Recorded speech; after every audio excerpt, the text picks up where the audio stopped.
Hello students. Today we started chapter 2 form of business organization.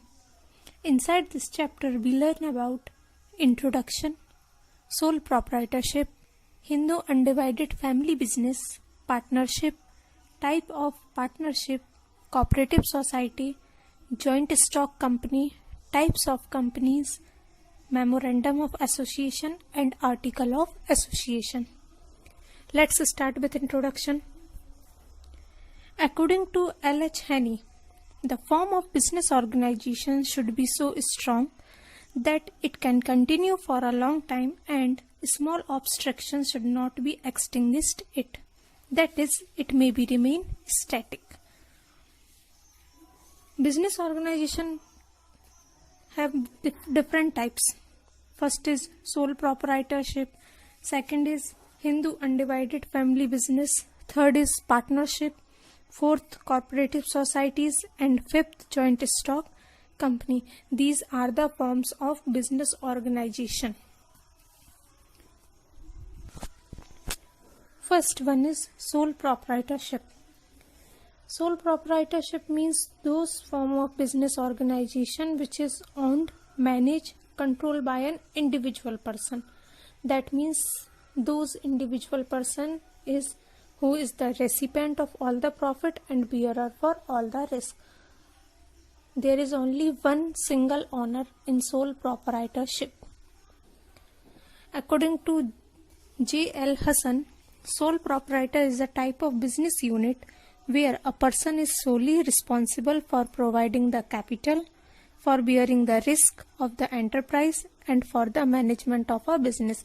That means there is only a single person who can manage whole business. Features of sole proprietorship. Sole proprietor is easy to start and there is no legal formalities for it. Liabilities. Sole proprietor have limited liability because the liability of a business or the personal property of an individual, that means owner of the business, has same. Therefore, the liability of sole proprietorship is unlimited. A sole proprietor bear all type of risk himself because he was the single owner of that business. A sole proprietor has full control over his business. There is no other participant and partner of this business. That's why he is only responsible or only single one who can control over his business. There is no separate entity made between the sole trader and his business. All these are same. Second thing is Hindu undivided family business. This type of business is carried out by family members. It is a unique form of business organization and it is governed by Hindu law because according to this, his name is Hindu undivided family. It is one of the oldest form of business organization in India. So the condition for Hindu undivided family business is the basis of membership in the business is from the birth in a particular family. Generally 3 generations, that means grandfather, father and son, 3 generations member work together for this type of business. The business is controlled by the head of the family who is the eldest member and called Karta. The eldest member or the head of the family in this business is called Karta. All members have equal ownership right over the property. Features of Hindu undivided family. There should be at least 2 members in a family. For starting Hindu undivided family business, minimum 2 members and maximum no limit. The Karta has unlimited liabilities. That means personal property and business property both are responsible or bearer for the liabilities. The control of the family business lies with the Karta because he was the head of the family. That's why all control over the family as well as business is controlled by Karta. The business continue even after the death of the Karta, as the next eldest member take up the position of a Karta. Minor member is also the member of this business because the membership for the Hindu undivided family business occurs due to the birth. Okay. Next is partnership. Partnership means an association in which two or more than two persons who agree to jointly pursue a business activity. It is formed when there is a need of greater capital investment, varied skill, sharing of risk, and more work. According to L.H. Haney, partnership is a relation between persons competed to make contract who have agreed to carry on a lawful business in a common with a view of private gain. Partnership is defined from the Section 4 of the Indian Partnership Act 1932. So, features of partnership. First thing is, partnership is governed by the Indian Partnership Act 1932. That means it comes into existence through a legal agreement. Without legal agreement, partnership cannot be consist. The partner of a firm have unlimited liability. That means personal assets may be used for repaying debt in the case of business assets are insufficient. Okay. The partner bear the risk involved in the running of a business as a team. All partners have liable to bear risk in a business. Because the reward comes in the form of the profit which are shared by the partners on an agreed ratio. That's why the risk is also shared by these partners in their ratio or whatever they agree about the risk bearing.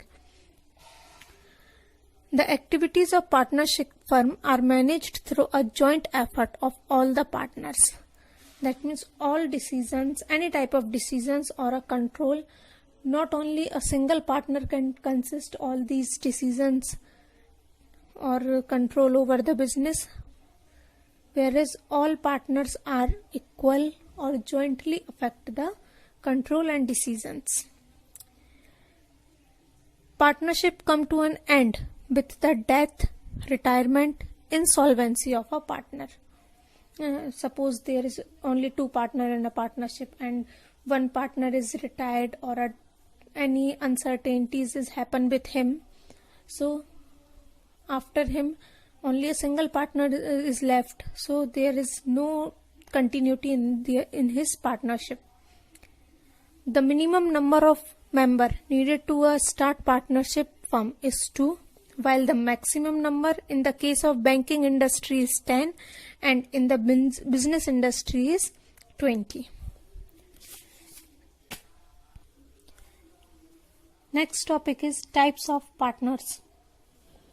In partnership there are 6 types of partners: active partner, sleeping partner, secret partner, nominal partner, partner by spousal, partner by holding out. So first one is, active partner means partner who contribute capital and take actual part in carrying business or the firm. Sleeping partner contribute capital to the firm but not do any type of work or carry out any business organization work. Secret partner whose association with the firm is unknown to the general public.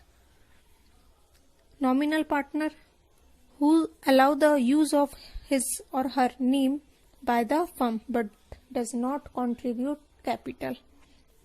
Partner by spousal, those partners who thought on intentity conduct on behavior give an impression to the other. Partner by holding out, who thought he is not a partner in the firm but knowingly allow herself to represent as a partner in the firm. So these are the types of partners. So the next thing is partnership deed. Partnership deed is an agreement which specifies the term and condition that govern the partnership is called a partnership deed. Okay, that means partnership is an agreement. It can be oral or written both. Partnership agreement, that means partnership deed, contain some clauses. These clauses are name of the firm, nature of business and location of business, duration of business, investment made by each partner, distribution of profit and losses, duties and obligations of the partner, salaries and withdrawal of the partners, term governing admission, retirement, exclusion of partners, interest on capital and interest on drawing, procedure of dissolution of the firm, preparation of account and their auditing, method of solving and disputes. So these all clauses are available or specified in partnership deed. Hello students, today we started